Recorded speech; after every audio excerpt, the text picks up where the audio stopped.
할렐루야. 제21차 내적 치유 수양회로 우리가 함께 하나님의 말씀을 나누고 있어요. 오늘 말씀 제목 균형 있는 신앙을 소유하라 라는 제목으로 여러분과 함께 우리의 말씀을 나누려고 합니다. 여러분, 여러분들도 지금 신앙생활 하고 있기 때문에 그런 경험들, 생각들을 해보신 경험이 있을 것 같아요. 신앙생활을 이렇게 하다 보면 어느 순간 내 신앙이 정체되어 있는 건 아닌가. 남들은 지금 신앙이 정말 쑥쑥쑥 자라가고 하나님의 은혜를 쭉쭉 빨아들이는데 어느 순간부터 나도 신앙이 예전에 그렇게 잘 성장하고 자라던 그 신앙이 아니라 뭔가 스톱되어 있고 정체되어 있는 그런 느낌을 우리가 받을 때가 있어요. 저도 목회자로 세워지면서 또 그런 시간들을 거쳤습니다. 어느 순간 정말 고등학교 1학년 때 예수님을 만나서 정말 고등학교 1학년 그 여름 수련회를 통해서 인격적으로 주님을 영접하고 하나님의 사랑을 경험하면서 다른 사람과 비교했을 때 아주 급속도로 신앙이 쑥쑥쑥쑥 자라는 경험, 또 그런 은혜들을 하나님 주시더라고요. 그런데 어느 시점에 와서는 더 이상 내 신앙이 자라지 않는 것을 보면서 좀 스스로 답답하고 왜 이렇게 신앙이 정체되어 있을까라고 생각했던 적이 있어요. 사랑하는 여러분, 신앙은 두 축으로 생각하면 좋을 것 같아요. 신앙의 성장과 또 한 축은 뭐 할까요? 신앙의 성숙. 할렐루야.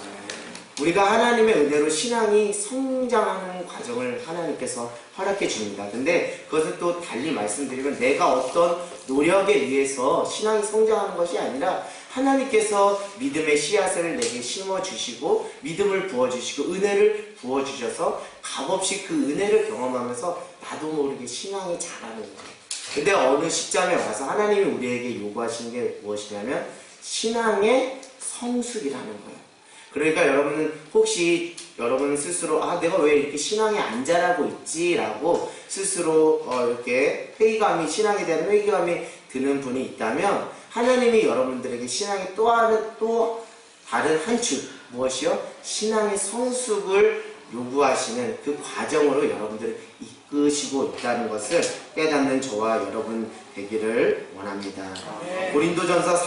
고린도전서 13장은 무엇이죠? 우리가 흔히 잘 아는 사랑장이죠. 고린도전서 13장 11절에 이런 말이 있어요. 내가 어렸을 때 말하는 것이 어린아이와 같고 깨닫는 것이 어린아이 같고 생각하는 것이 어린아이와 같다가 장성한 사람이 되어서는 어린아이의 일을 버렸노라. 할렐루야. 신앙의 성숙의 과정을 통해서 하나님 우리에게 바라시는 것은 어린아이의 어린아이라는 것이 단순히 어떤 부정적인 의미를 내포하는 것이 아니라 그런 어떤 우리의 아직 다듬어지지 못한 모습들을 비유적으로 설명하는 것이지 어린아이 자체를 폄하하는 것은 아닌데요.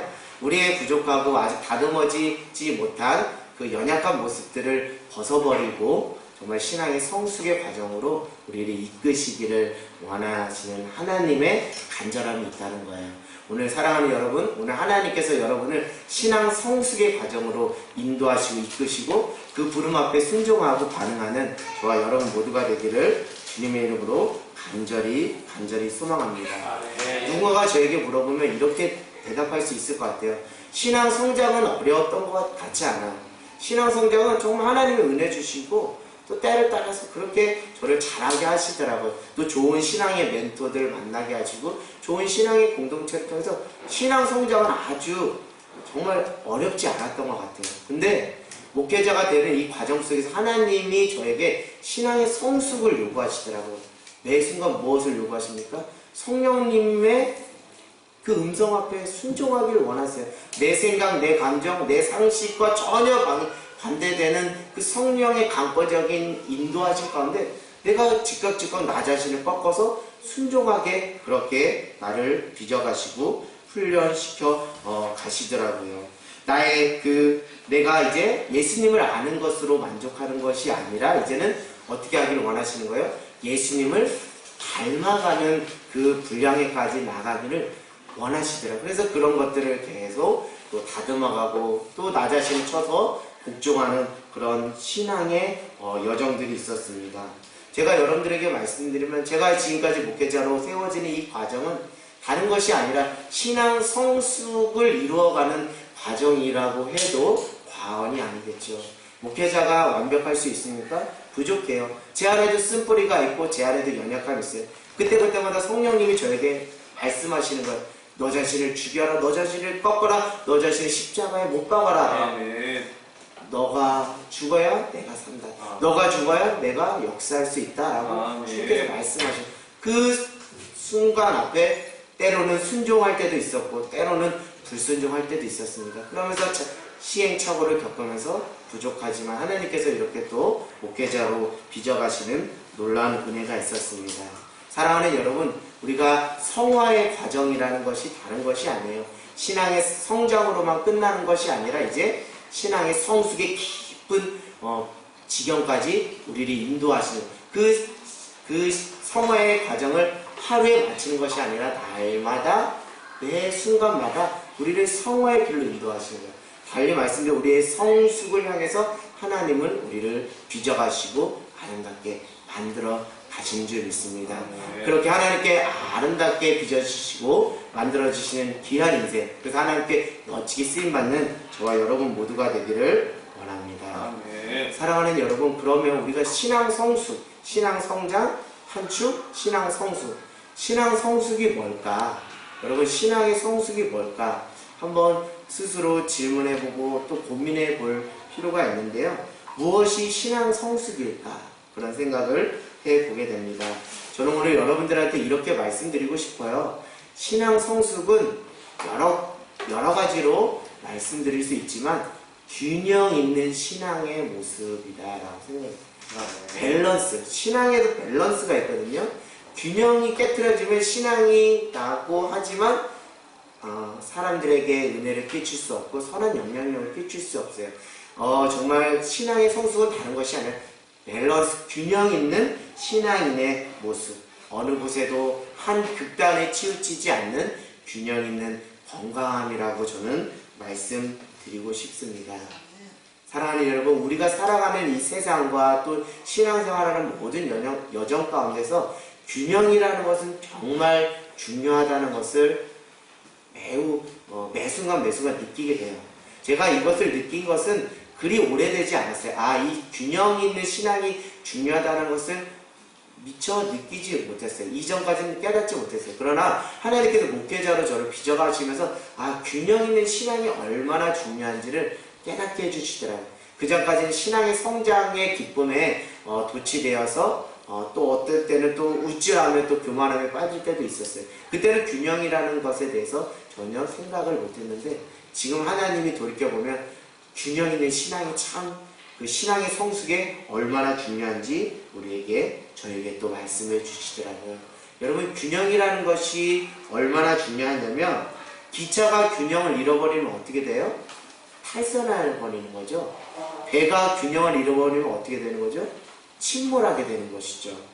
만약에 정치라는 것도 균형을 잃어버리면 어떻게 될까요? 정치가 균형을 이루어야 나라가 안정이 되고 국민이 평안할 수 있는데 어느 한쪽에 치우치게 되면 국민은 불안하고 위협을 느끼게 됩니다.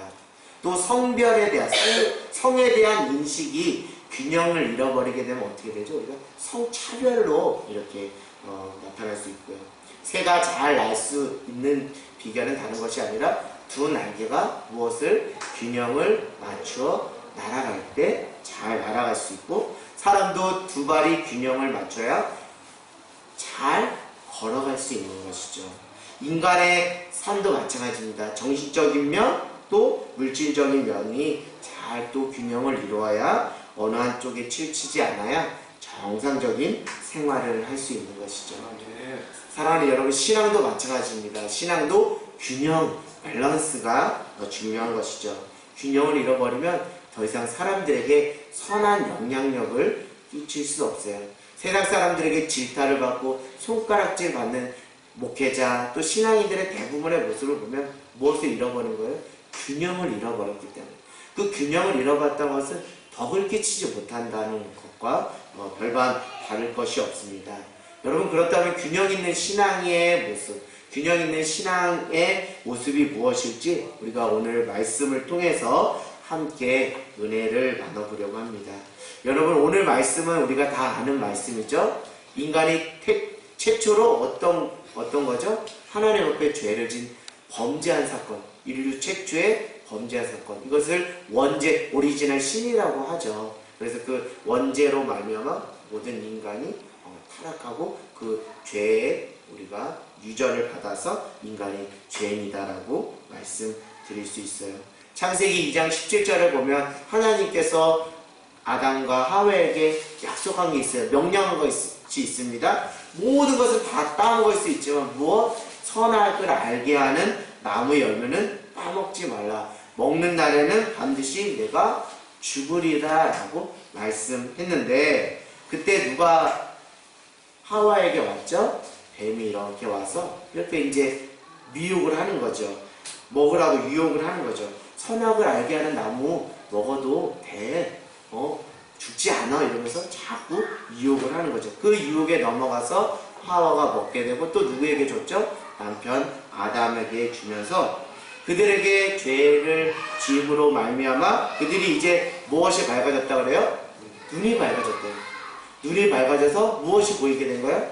자신의 벌거벗은 모습, 수치심과 죄책감을 느끼기 시작한 거예요. 그래서 그 옷으로, 나뭇잎으로 옷을 해 입고, 또 하나님께서 부르시고 하나님께서 음성으로 내가 어디 있느냐 할 때 어떻게 했죠? 하나님 앞에 제가 여기 있습니다 라고 화답한 것이 아니라 하나님의 낯을 피해 두려워서 도망치고 숨어버리는 그런 장면이 있습니다.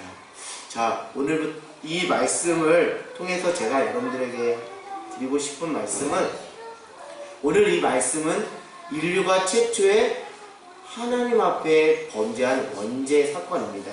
근데 저는 이 사건을 이렇게 말씀드리고 싶어요.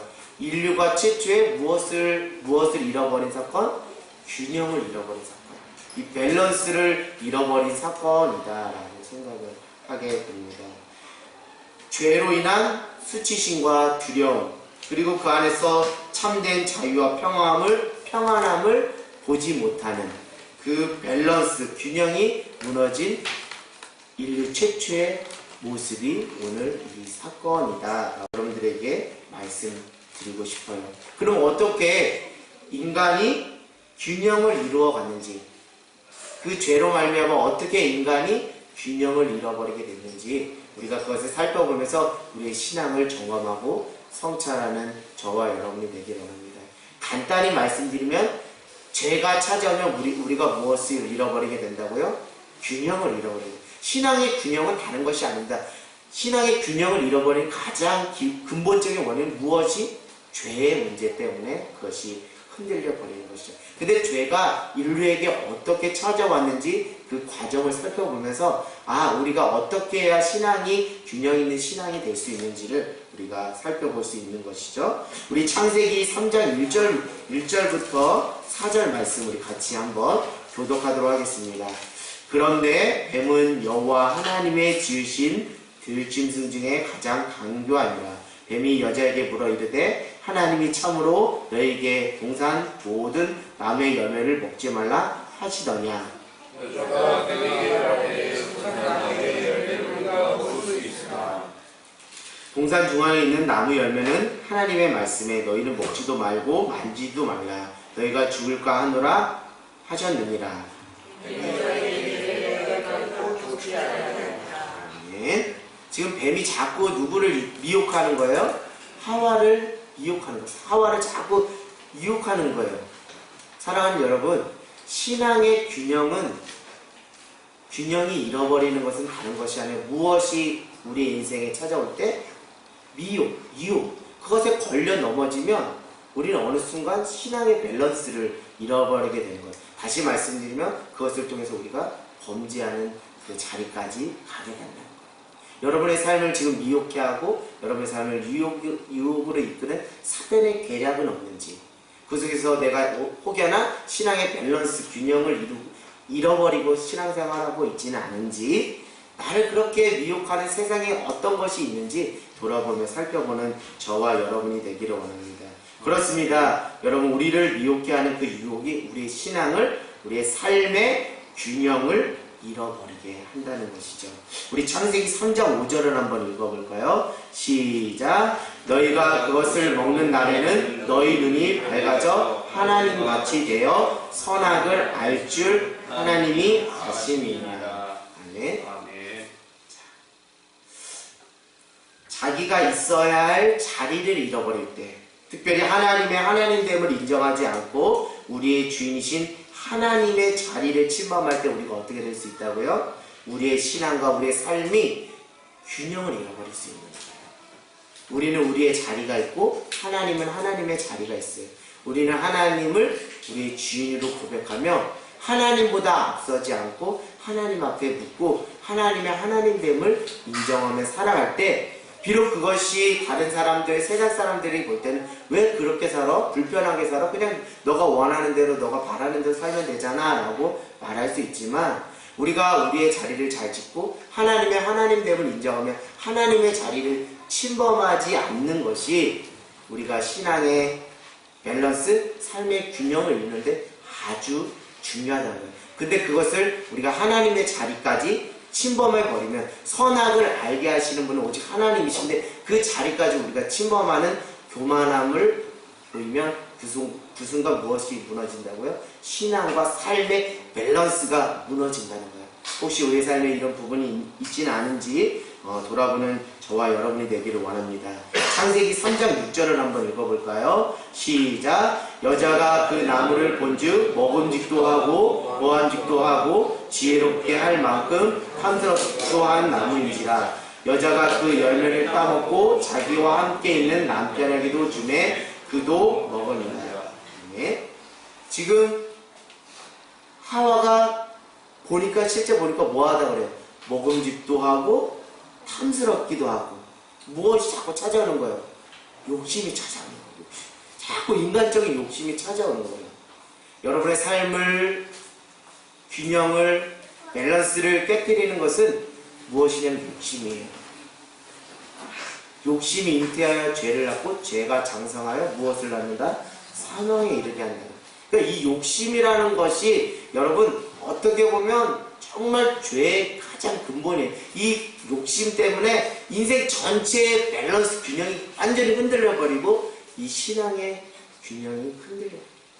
혹여나 우리가 신앙생활하면서 자칫 잘못 우를 범하는 것이 있다면 우리의 욕심을 채우려는 목적을 가지고 신앙생활할 때가 있어요. 그러면 여러분 그것이 이루어지고 그것이 응답되면 그때는 좋아요. 그러나 참된 평화와 기쁨이 없어요. 신앙의 밸런스 균형은 이루어가지 못해요. 우리가 구해야 될 것은 무엇이죠? 너희는 먼저 그의 나라와 그의 의를 구하라. 그러면 이 모든 것을 너에게 더하시리라. 할렐루야. 우리의 욕심으로 말미암아 우리 신앙이 흔들어지고 있지는 않은지 점검하는 저와 여러분 모두가 되기를 원합니다. 우리 7절 8절 우리 같이 한번 읽어볼까요? 시작. 이에 그들의 눈이 밝아져 자기들의 벗은 줄을 알고 무화과 나뭇잎을 엮어 치마로 삼았더라. 그들이 그날 바람이 불 때 동산을 거니는 여호와 하나님의 소리를 듣고 아담과 그의 아내와 여호와 하나님의 낯을 피하여 동산 나무 사이에 숨은지라. 아멘. 지금 뱀이 눈이 밝아지면 너도 하나님처럼 무엇을 알게 될 수 있다고요? 선악을 알 수 있어 라고 하면서 그렇게 미혹을 했죠. 그러나 실제로 그 선악을 알게 하는 나무를 먹어서 무엇이 밝아졌다고 그래? 7절에 눈이 밝아졌는데 선악을 알게 하는 그것은 고사하고 무엇을 지금 느끼게 된 거예요? 자기의 벌거벗음으로 말미암아 수치심과 죄책감에 짓눌려 살아가는 거예요. 여러분 우리가 하나님의 자리를 침범하면, 우리가 죄를 지면 우리가 이렇게 되는 거예요. 죄로 말미암아서 우리의 죄책감과 수치심으로 말미암아 그것이 우리를 짓누름으로 우리의 신앙의 균형과 삶의 전체의 균형을 잃어버리는 거죠. 그렇기 때문에 우리가 그때그때마다 지는 그 죄를 어떻게 해야 돼요? 하나님 앞에 낱낱이 회개하는 그것이 우리 신앙의 균형과 밸런스에 아주 중요하다는 것이죠. 우리 9절 10절을 한번 읽어보겠습니다. 시작. 여호와 하나님이 아담을 부르시며 그에게 이르시되 내가 어디 있느냐? 일시에 내가 동산 하나님의 소리를 듣고 내가 벗었으므로 두려워하여 숨었나이다. 네. 지금 이제 죄를 짐으로 선악을 알게 하는 그런 것이 아니라 또 무엇이 찾아온 거예요? 두려움이 찾아온 거예요.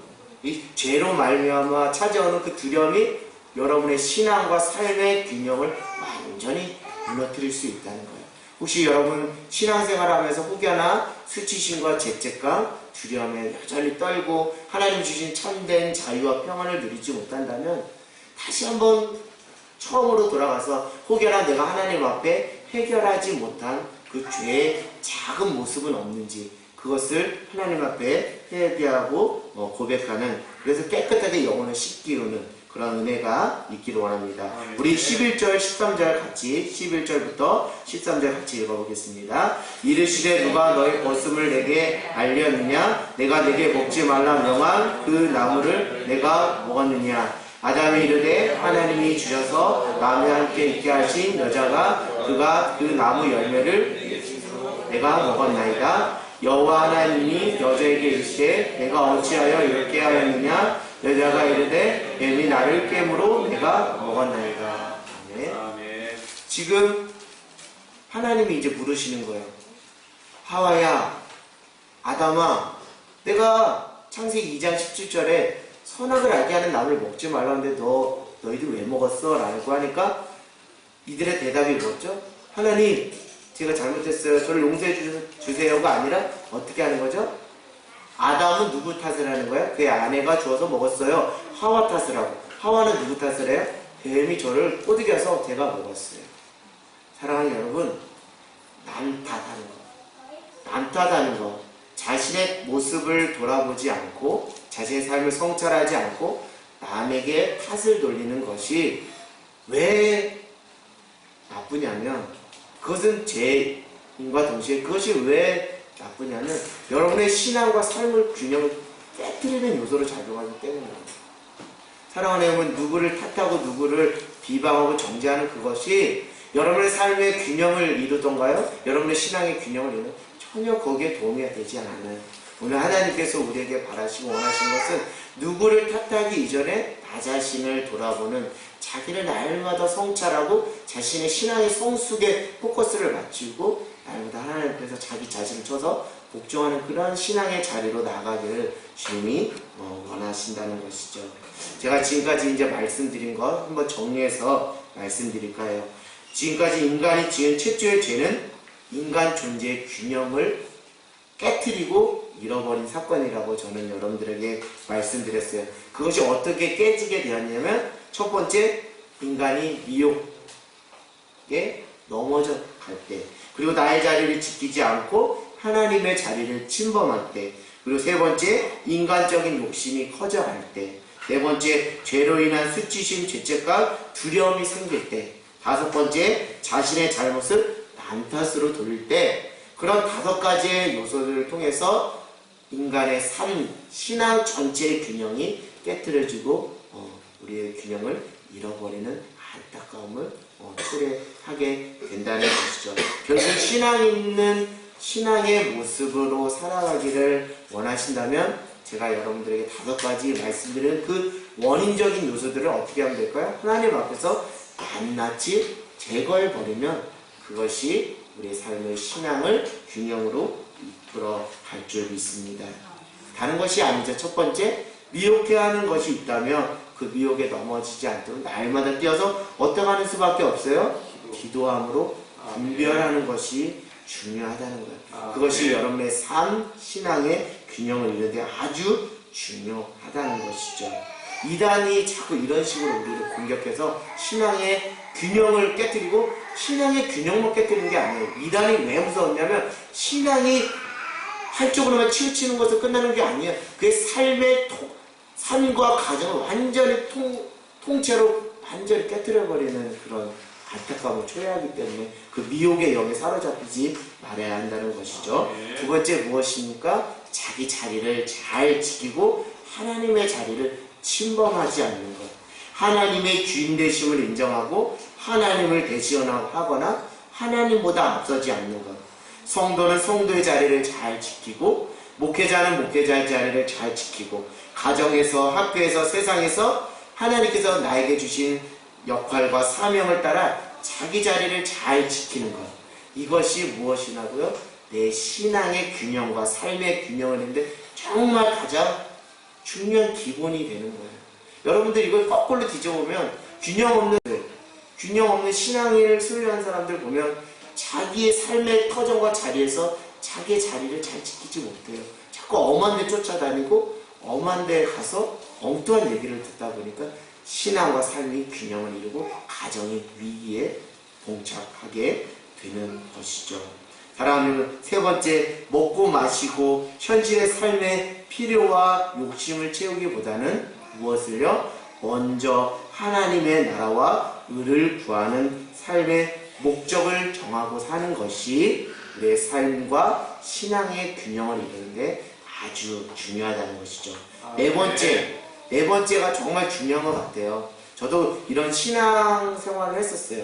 죄로 말미암아 찾아오는 수치심, 죄책감, 두려움 때문에 사람을 만나기를 싫어하고 숨어서 혼자 운둔형 외톨이로 신앙생활을 했던 적도 있습니다.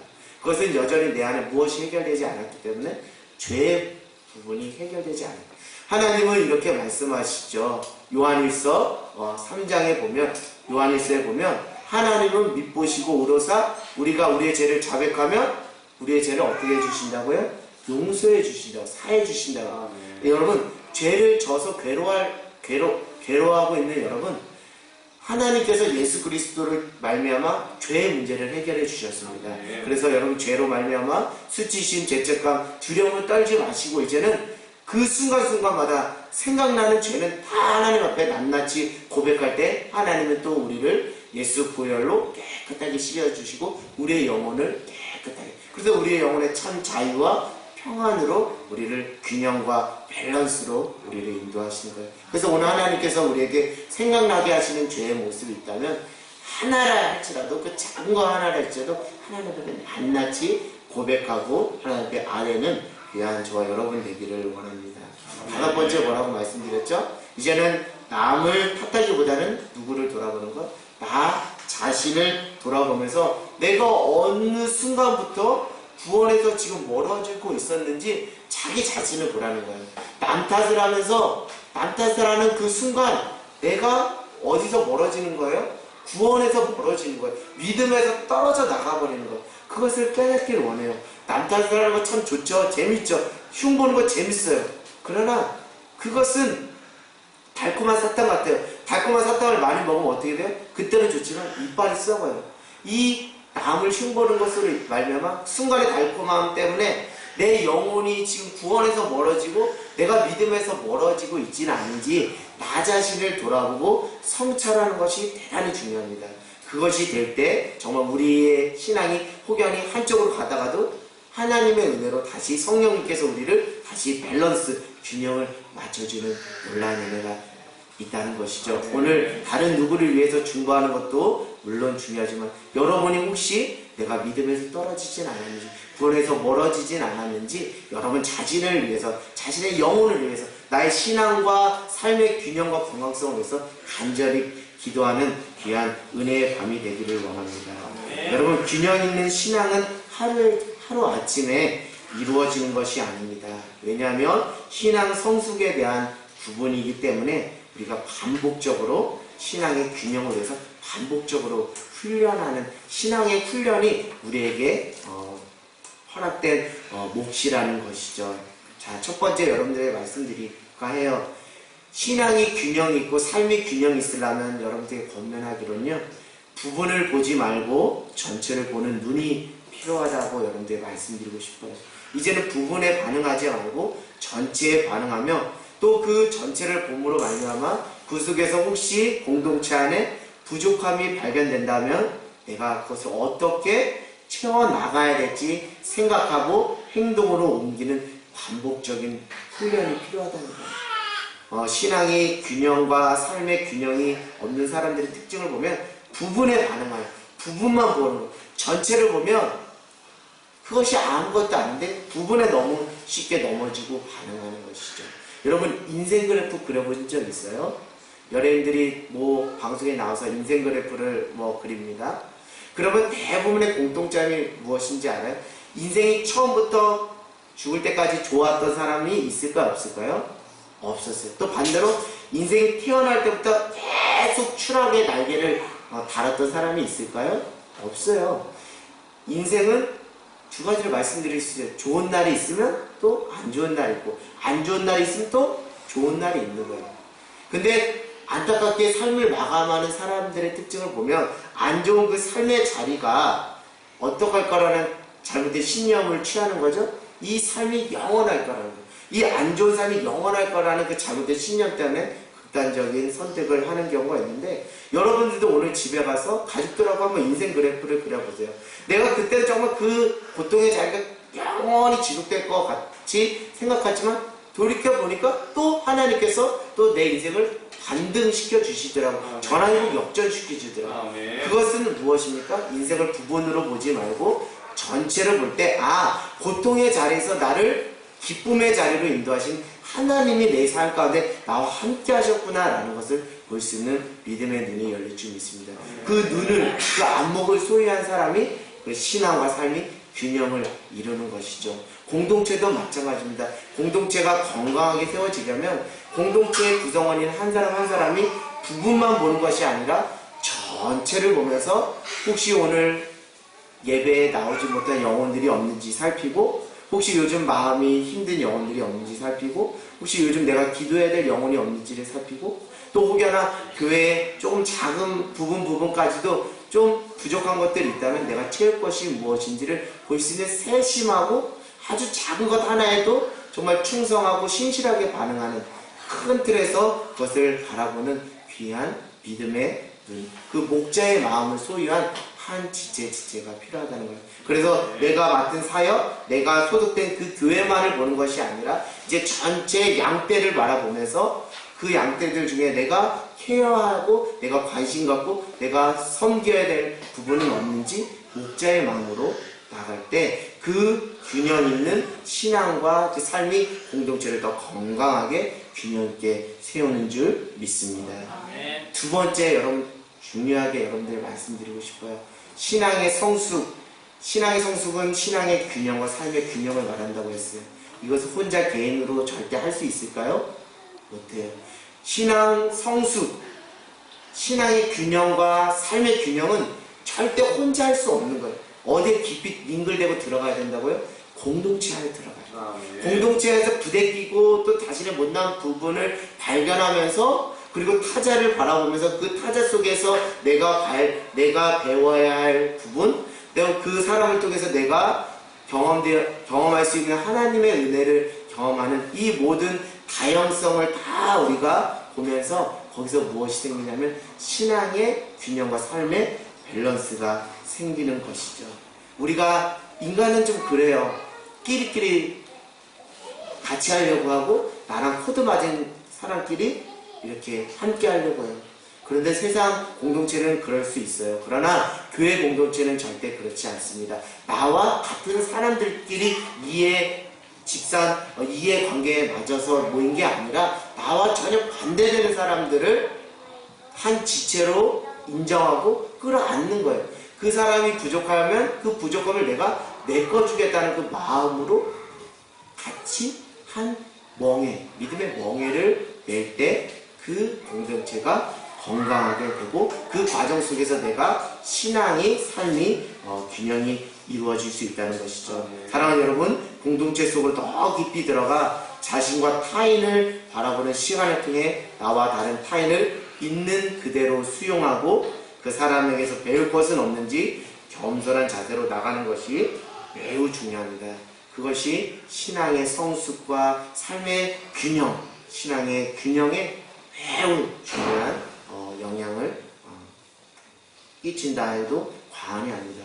저도 마찬가지예요. 제가 혼자 신앙생활을 했으면 여전히 제 잘난 맛에 신앙의 성장에 우쭐대서 교만한 사람이었을 거예요. 그러나 공동체 속에서 제가 살아가면서 저의 못난 부분도 보게 되고 저의 쓴뿌리도 보게 되면서 제가 깨지고 또 넘어지고 하면서 하나님 앞에 기도하면서 지금 부족하지만 이렇게 신앙의 성숙을 위해서 가는 것이죠.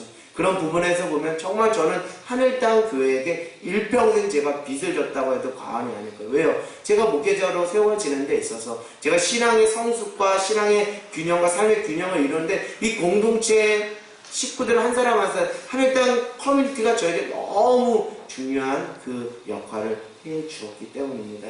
이렇게 공동체를 허락해 주신 하나님께 감사하며 더 공동체 속으로 링글되는 저와 여러분 모두가 되기를 주님의 이름으로 간절히 소망합니다. 그렇습니다. 결국 균형 있는 신앙은 절대 나 혼자 이룰 수 있는 것이 아니라 공동체 속에서 관계를 맺으면서 가능해지는 것이죠. 이제 말씀을 마칠까 합니다. 사랑하는 여러분, 균형 있는 신앙의 가장 기본은 무엇일까요? 제가 서두에도 질문을 던졌어요. 균형 있는 신앙의 가장 기본은 무엇일까요? 그것은 다른 것이 아닙니다. 하나님과 온전한 관계를 맺고 사는 것입니다. 다른 것이 아니에요. 어렵게 생각할 거 없어요. 내 삶의 균형과 밸런스를 지키는 기본은 하나님과 온전한 관계를 맺는 거예요. 지금 인류의 최초의 그 범죄한 사건은 다른 것이 아니에요. 하나님과의 관계가 무엇인 거예요? 끊어져 버린 거예요. 그리고 거기서 밸런스가 깨지기 시작한 거예요. 거기서 죄를 짓게 된 거예요. 신앙의 건강함, 신앙의 성수, 신앙의 균형과 삶의 균형의 가장 기본, 근본의 원리가 되는 것은 내가 하나님과 관계를 맺는 거예요. 하나님과 연결되어 있는 거예요. 하나님과 관계가 끊어지지 않는 거예요. 여러분, 죄는 다른 것이 아닙니다. 윤리적인 그 도덕적인 죄를 성경은 죄라고 말하지 않아요. 무엇이죠? 하나님과 관계 맺지 않는 것, 하나님과 관계가 멀어진 것, 하나님 없이 살아도 될 것 같이 살아가는 그 삶의 모습을 죄라고 말하고 있어요. 그 죄를 깨트리고 다시 하나님과 그 관계를 회복할 때 여러분의 삶과 신앙이 균형을 이루고 건강을 이루고 생명이 생명되고 더 풍성해지는 놀라운 은혜가 있을 줄 믿습니다. 그렇습니다. 참된 균형, 신앙, 삶의 균형은 하나님과 온전한 관계를 맺는 거예요. 사랑하는 여러분, 오늘 하나님과 그 친밀한 관계를 맺는 저와 여러분 되기를 주님의 이름으로 간절히 소망합니다. 이런 균형 있는 신앙을 소유할 때 하나님이 우리에게 값없이 주시는 선물이 몇 가지가 있는데 제가 그것을 소개하고 말씀을 마칠까 합니다. 첫 번째, 은혜와 평안을 주세요. 하나님과 친밀한 관계를 누리면, 사귐과 누림을 하면 은혜와 평안을 주세요. 두 번째, 관계. 하나님과의 관계는 물론이고 사람과의 관계 속에서의 풍성함을 주십니다. 세 번째, 치유와 회복을 주시는 거예요. 네 번째, 참 자유를 허락해 주십니다.